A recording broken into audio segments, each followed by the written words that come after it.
Thank you, everybody, for joining us today. We're really happy to be part of this event. I want to thank PNW Climate Week for organizing and bringing us all together to discuss and collaborate on climate solutions, both locally and, in our case, globally. And I think all of you probably have gotten the message. This session is being recorded. So, if you have to leave early or you are really excited about our topic and want to share it later, we will make that recording available. And then after I'm going to hand it over to one of my colleagues for the main presentation. After the presentation, we will have lots of time for question and answers. So, hold on to any of those questions that you have throughout the presentation, and we will definitely be able to address them in the end. I think that's all I wanted to say for the intro. So I will hand it over to my colleague, Kirk Anderson, and he's going to take you through the main portion of today's session. So thank you again for being here. All right. Thank you, Marla. So want to welcome you all to this special session on climate change and water access as part of PNW's Climate Week. I'm Kirk Anderson with Water1st International, and we're a Seattle-based organization that implements water projects in conjunction with marginalized communities around the world. We want to share our strategies for dealing with climate change in this specific development arena. And I have a poll that's preventing me from.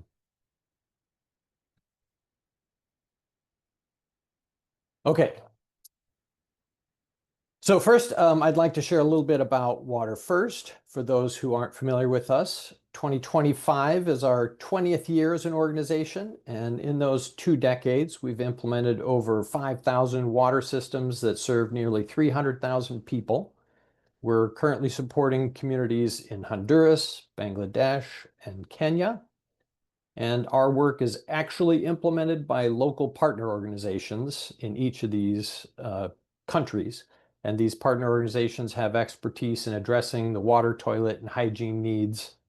I'm going to admit someone else here. Of people in their region. So our partners also engage with local government offices to leverage the resources those agencies bring to these critical issues. So a few characteristics of Water1st projects.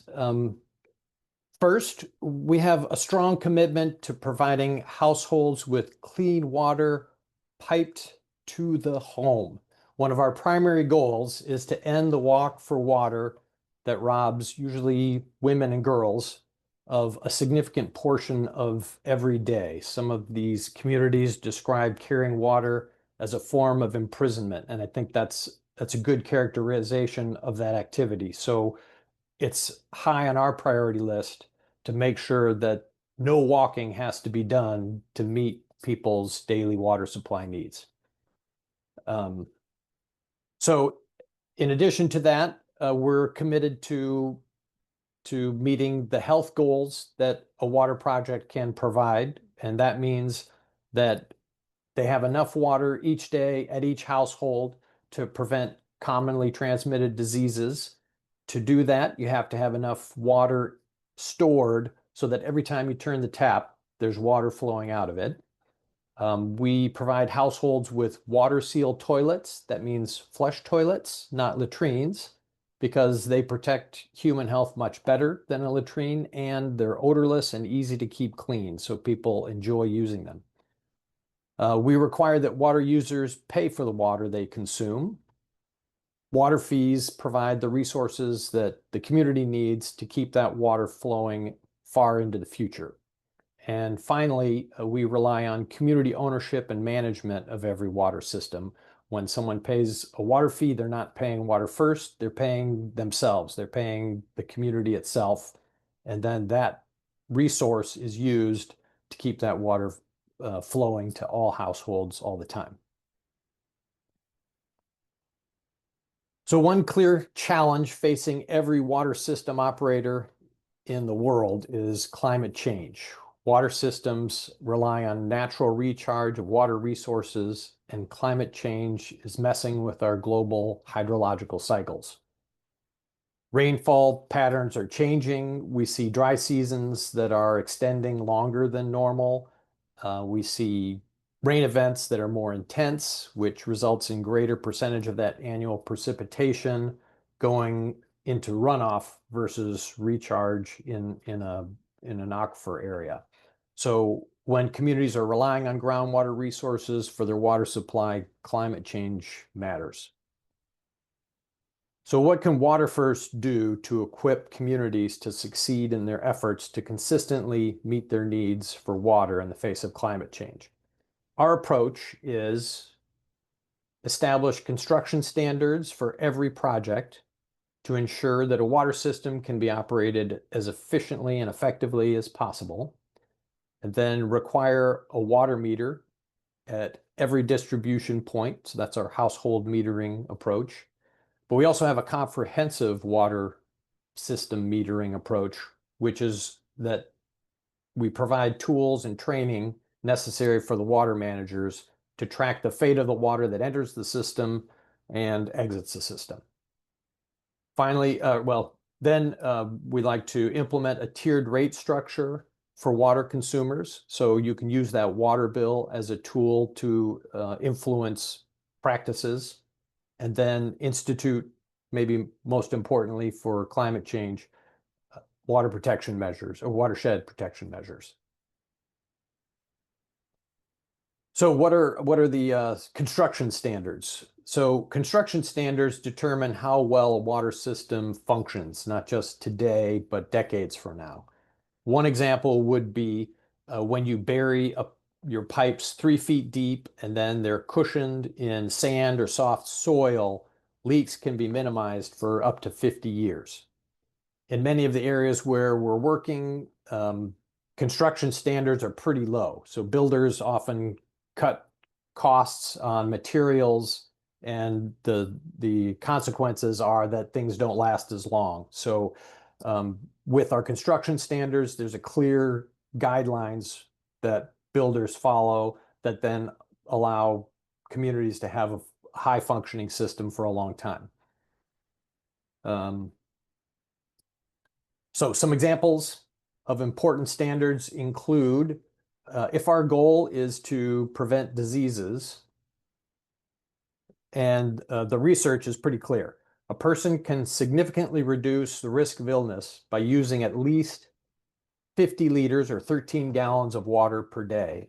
And then at 100 liters per day, your exposure to communicable diseases like diarrheal infections becomes very, very low. So these are not arbitrary numbers. They're grounded in public health science and directly linked to disease prevention. Then once one has established this standard for water demand per person, then the next standard is, so how much of storage do you need to construct within that system? And the goal is to create a water supply system that people have faith in. If you lose confidence that water is going to flow every time you turn that tap, then people have a tendency to hoard. And what we see is they construct their own storage on their own property, and then the system starts to fall apart because there isn't enough water in the system to fill all these storage tanks at the same time. So an important standard is building a system with a capacity to deliver water to everyone at the highest use time of day. And that's not just on the day the project is completed, but even 20 years into the future when there are more users relying on the system. So those are two examples of Water1st construction standards that are contained in the document on that previous page. And constructing systems to these standards then delivers good performance for the communities who are trying to deal with climate change. Household metering is something that we do even in the most remote and economically challenged communities that we work in. There's a difference between how much water a person uses and how much water flows onto a person's property. Most people have no idea how much water can flow through, sorry, but a leaky faucet or a toilet, and they don't realize how much water they're probably allocating to their landscaping versus their personal hygiene. So meters provide the information we need to use that water efficiently. So every service point has to be metered, and then water bills should be based on the volume of water that each household uses. That provides an incentive to conserve. Users can be easily trained to check the accuracy of their meter, and that confidence that the meter reading is accurate is essential to the whole process of paying your bill. Because we can hear sometimes, oh, I think my meter is overcounting how much water I'm using. So you go to that person and say, okay, let's measure and see if that's the case. So Water1st even supports retrofitting systems that don't have meters. And in the photo there to the right, we partnered with a local government to distribute meters to anyone in the municipality that wasn't already metered. Maybe they had a project that was funded by a different donor or was built before that standard was adopted by our partner. And it's never too late to provide a water utility with the proper tools to manage their system effectively. And then household water meters provide some interesting information. Once the data is collected, you'll see a large disparity between some of the households. So the photo there on the lower left shows water use in a small community over the course of a year. And several of the users on that list are consuming as much as 20 times as much water as others.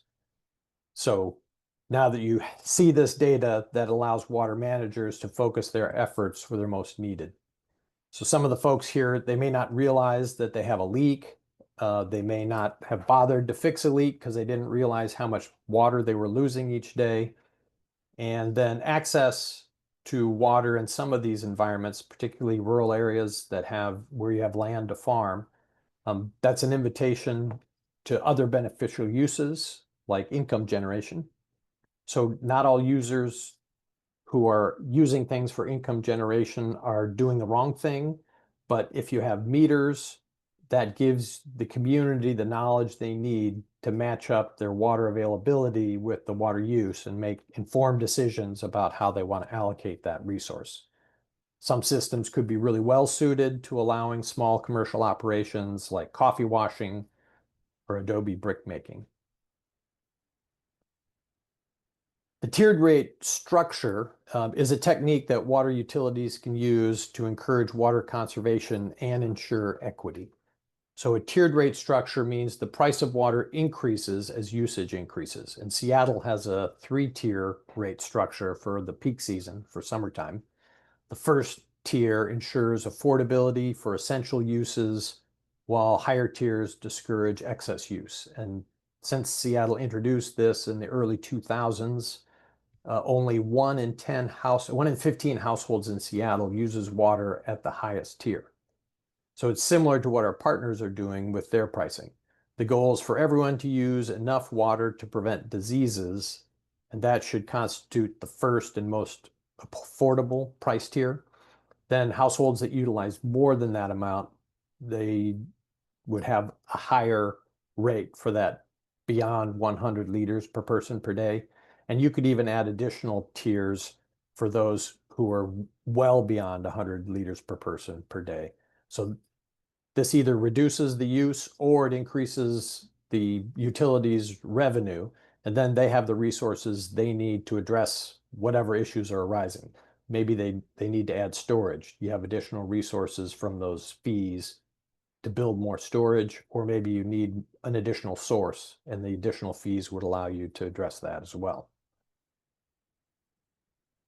Comprehensive metering of the water system is a little bit different than the household water metering. And the comprehensive system metering is about understanding the full picture of the water that's flowing in the system, what's lost, how efficient you're using it.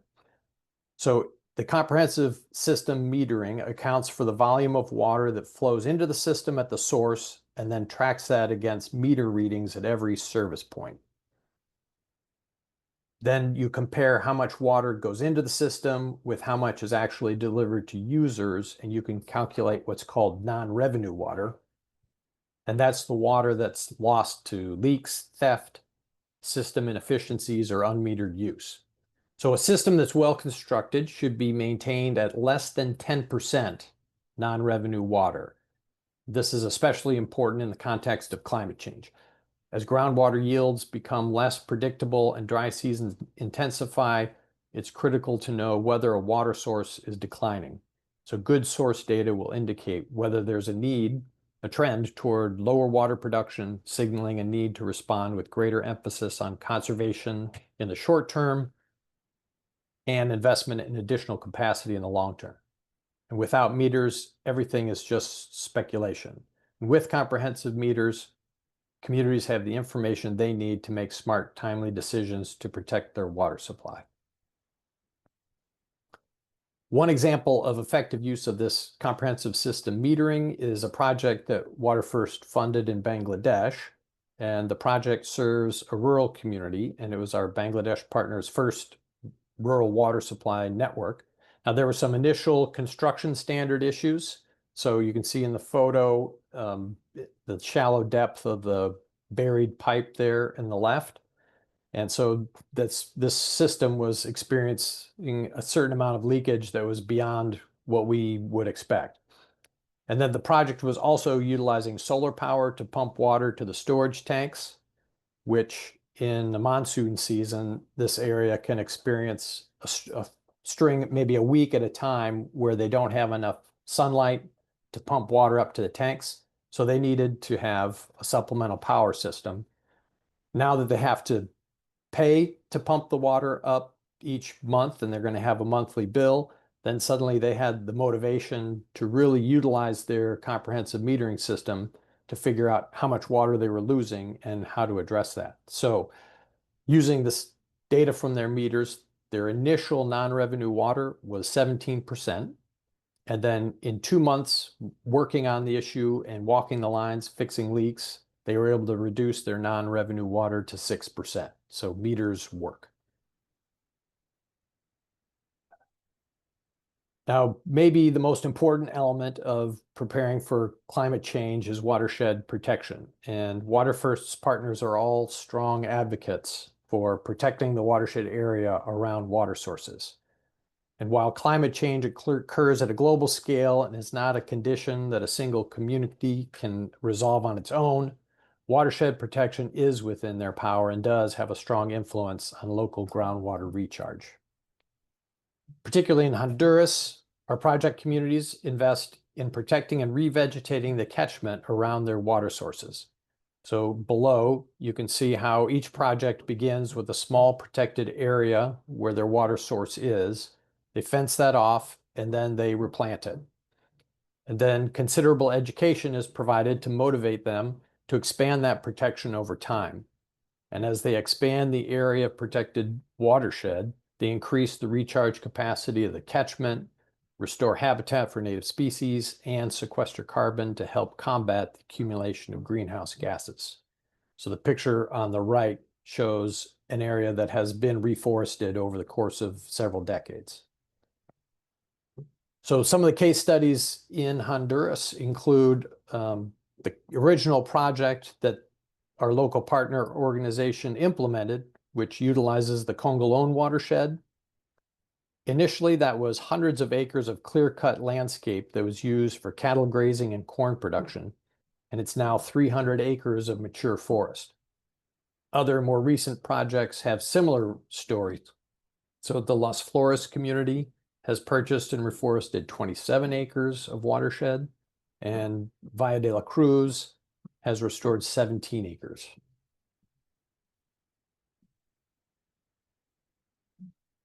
So it should be noted that our project communities are often very proactive in addressing climate change. There's been a profound cultural shift in Lempira, Honduras over the past couple decades. They ban burning in the watersheds, they protect the trees, and they've even pioneered some techniques for preserving tree canopy while also producing a wider range of crops, and that's called the Kazungwal method that was pioneered just a few miles from our partner organization's headquarters. And increasingly, we encounter farmers who are growing crops that can be grown in the shade, such as the coffee farmer pictured below. And this farmer happens to be a member of one of the water projects implemented by our local partner.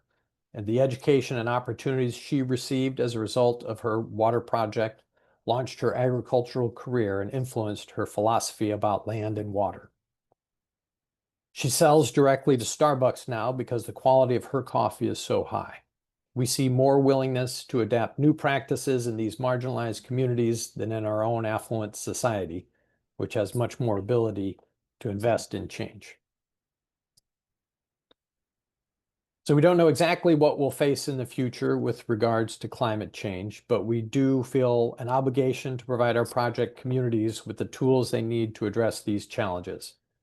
So access to 50 to 100 liters of water per day and a flush toilet is a baseline for good health and human dignity.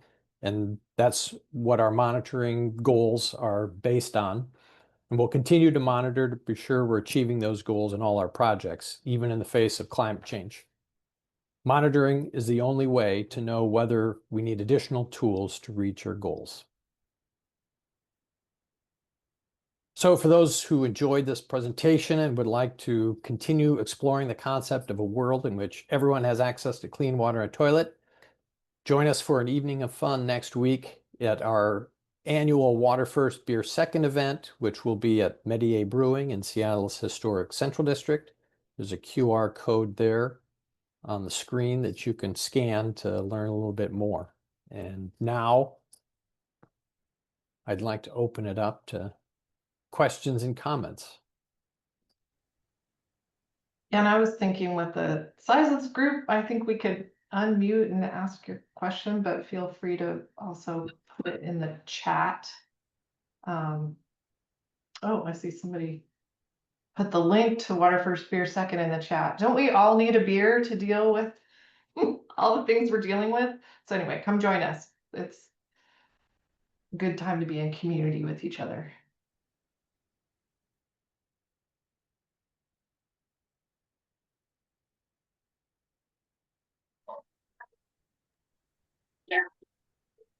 Hello, can you hear me? Yes. All right, thanks. That was a very good introduction. I enjoyed the presentation. My name is Fred. Water conservation is something close to my heart as well. So I'm from Kenya, and I do understand the challenges that you're trying to help out with. So I'd just like to have an introduction to your local partner as well out in Kenya, and also just asking in order to accelerate some of the solutions that you're providing, since you've really understood the delivery of the community water-based organizations. What are your thoughts around partnering with local institutional capital to like grow much of it, because utilities are quite a challenge in that area, and especially around peri-urban. I've seen some of your projects are mostly focusing on rural areas. Yeah, so I just let me know if that's something that you'd be looking at. Thank you. Yeah, so our local partners in Kenya are Kenya Water for Health organization, QAHO, and Community Asset Building and Development Action, CABDA, which is a regional organization in Kakamega.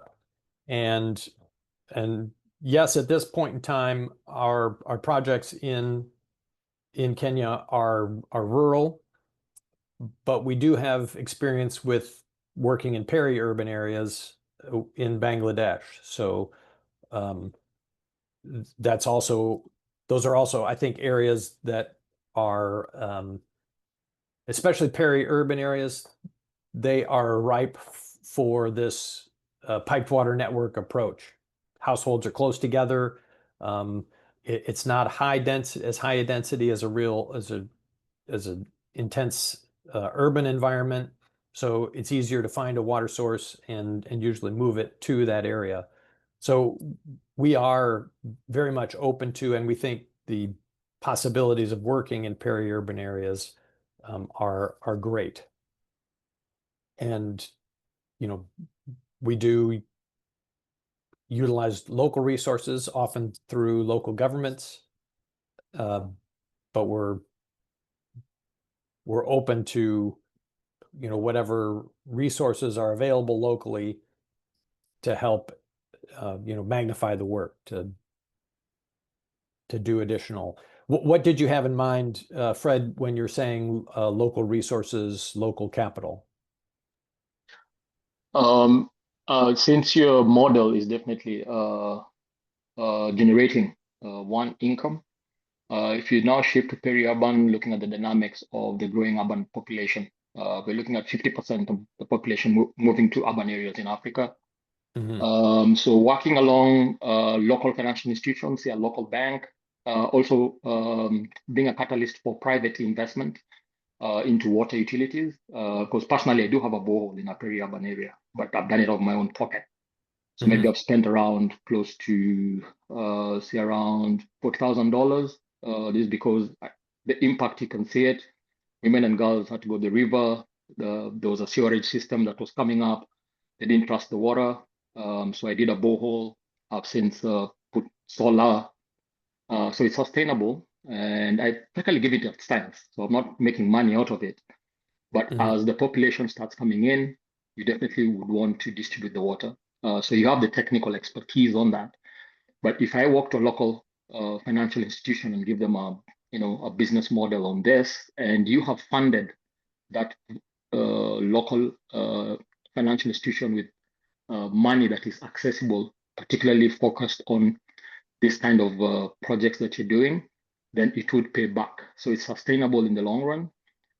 As much as, yes, you do get the donors and the DFIs coming in, you could have an impact through private capital, and also at the same time, the model that you've done actually works, community water-based, so that as much as you have put in your money, you also get your money back, trickling down in the long run. Yeah. Hey, Kirk, we have a great question on the chat. Wanted to make sure you saw. Okay. You're ready. So Ryan asks, does anybody in these communities struggle to afford a fee for the water utilities? You know, what happens when people can't afford to pay?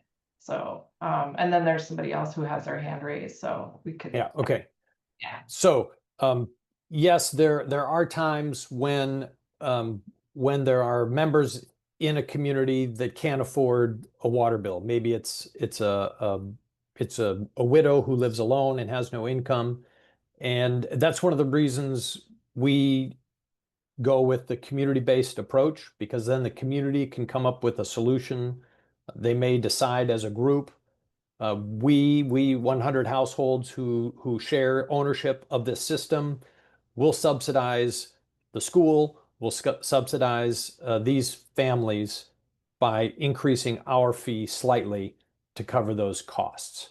So that's something we encourage, but it's something that each community on its own determines who in their community is vulnerable, who in their community deserves and needs a little bit of extra assistance. And it's worked well in a lot of locations. Does that answer the question? Marla, did you want to add anything to that? No, that's great. Okay. I And just then Zaylin that's a Jacobson. question we have a lot. We talk a Yeah, lot about yeah. that. Thank you, Ryan, for asking the question, because it's a challenge. But it is one of our expectations, is that everybody is served.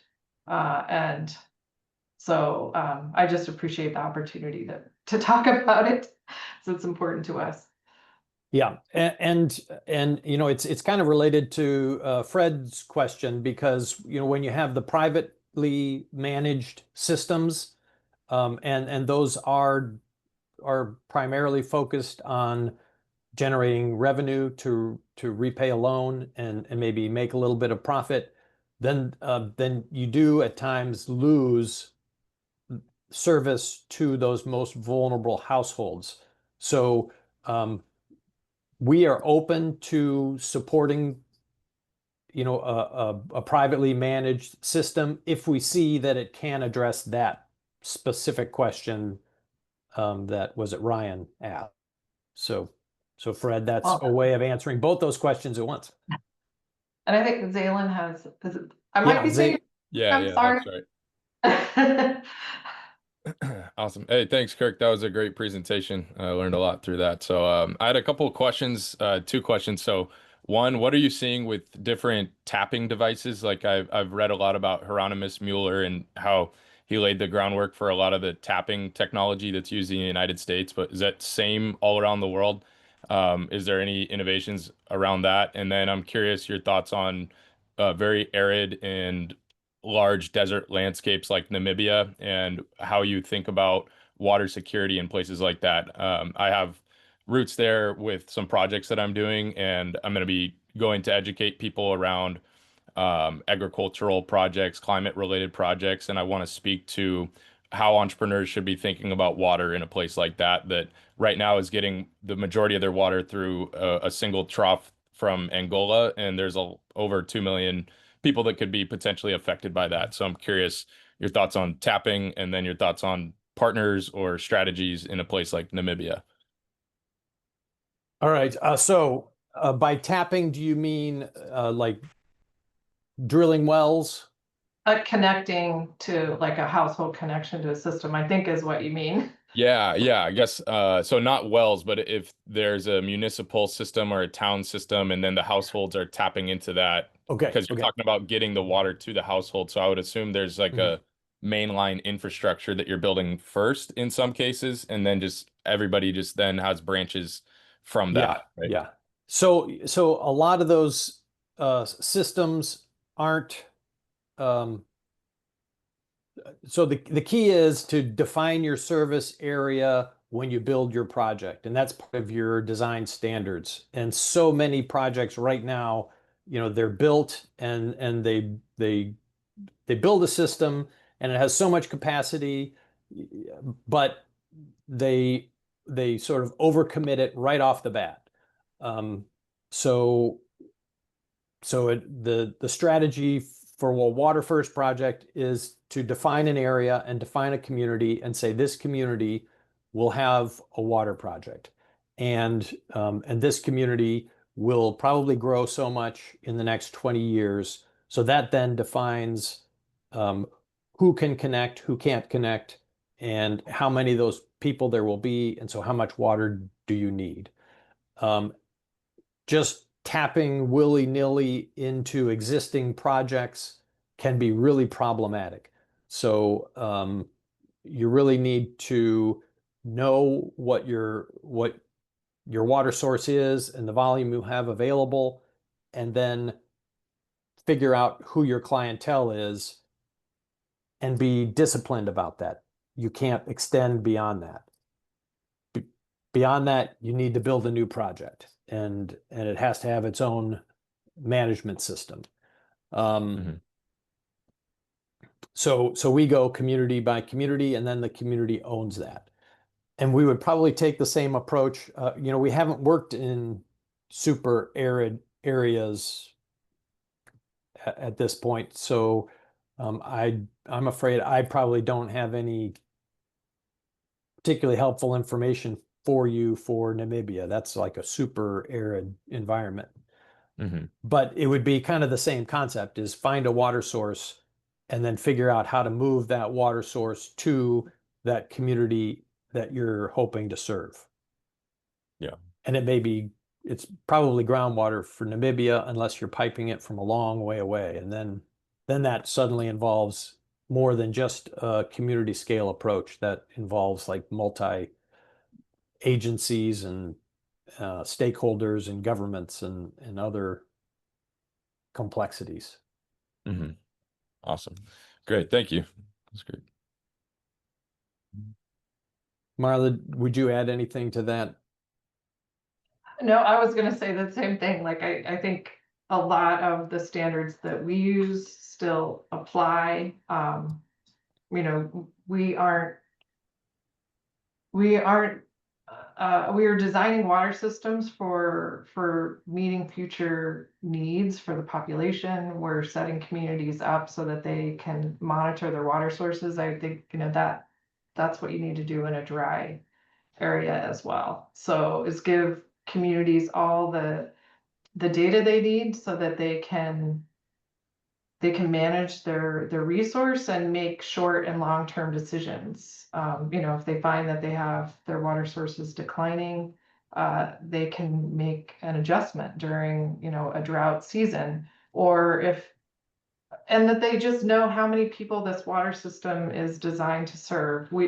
I mean, we travel to a lot of urban areas as we're doing our work. We aren't necessarily working there, but you know, we don't want these rural communities to be operating systems that we often see in urban areas, which don't function well, and where people with means can hoard a scarce resource because there's not enough water often in big cities and low income countries. Those water systems aren't really designed to serve everybody. They're also not operating with less than 10% non-revenue water. So there's a lot of leakage. And so, you know, people with means build storage, they pump into that storage, and they're literally sucking water away from the poorest residents. So we're doing what we can to prevent that. You know what, I'm gonna try, somebody asked me to reshare our poll at the beginning, so I'm just gonna do that now. I've never done that before. Oh. Here we go. All right. I don't see anybody else. The hands up. Oh, wait. Here's a question in the chat. So somebody who joined late is just asking, does Water1st provide financing to communities like PayGo? And I have to say, I don't know what PayGo is, but maybe Kirk, you can respond in general, like how we finance. Oh, pay as you go. Okay, thanks. So each of our partners has their own program, and they choose how they want the participants, you know, the community members, to contribute to the project. They may just contribute labor, and then they take on ownership and pay a water bill once the project is completed, or they may take out a loan for elements of the project, like whatever is built on their property they might be responsible for the cost of, and they can either, maybe they have the money to build their own toilet, maybe they have the money to construct their own faucet or extend pipes, you know, from their house to their kitchen or to their bathroom. Then they could pay themselves, or if they can't pay up front, then our partners often provide a loan for that, or they may even select a certain number of families who are most vulnerable to get everything for free. So it varies, you know, with working with local partners gives you the opportunity to adapt your program to whatever the local conditions are. And our partners do all of the above. Everything could be a grant, everything could be a loan, or it could be a mix of part grant, part loan. Does that answer your question?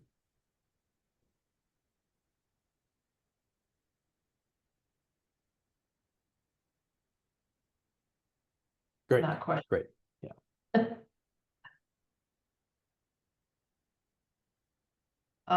Says, yeah, it doesn't answer. Maybe if you want to clarify the question, feel free.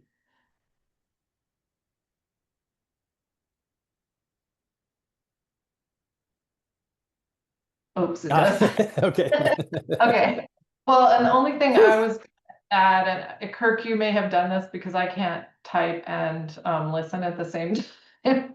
But I mean, just to summarize, like our expectation as the funding organization is that that a water system gets completed, households have water, and that they're operating and maintaining this system in perpetuity. Like our financing ends once the system is up and running. So we don't have a standard that says that households have to pay a certain amount to connect initially to this. They don't have to pay a certain amount of the construction costs. If that makes sense, like we don't have requirements. We're flexible on how much households contribute to upfront construction because we want to be flexible for working in really vulnerable areas where literally, I mean, we work with people who, if we required them to pay upfront, they wouldn't be able to connect. And making a loan wouldn't help them either. I mean, they're literally, and then we are also working in the same communities with people who could afford to pay cash upfront for a connection. So we have to make these things work. Our partners have to make this work for the entire community, and we want things to always be very the same for everybody. So that's why we have a range. We might be 100% grant in some communities, we might be 100% loan in other communities, and our partners are navigating that for us. And our goal is that systems are sustainable and that people have water that they need to have healthy lives. So. All right, well, we have hit our 12:45 time for ending this session. Just want to thank everybody for participating. Yes, thank you for joining, everyone. Yeah, this is really, this was, we haven't put together a presentation that sort of talks about what we do and to help communities prepare for climate change. So we're really happy to have this opportunity this week, and we're looking forward to attending other sessions. If you want to stay connected with us, please, check out our Instagram. Come to Beer Second on Capitol or in the Central District next week at Metier. We'd love to meet you in person. And also, I was going to say, contact us at our website. If you want a recording, we're going to post it on social media, or if you don't have social media, go to our website, send us a message, and we can email this recording to you. So, right, I think that's all. So finish share. Thanks, everybody. Thank you, everybody.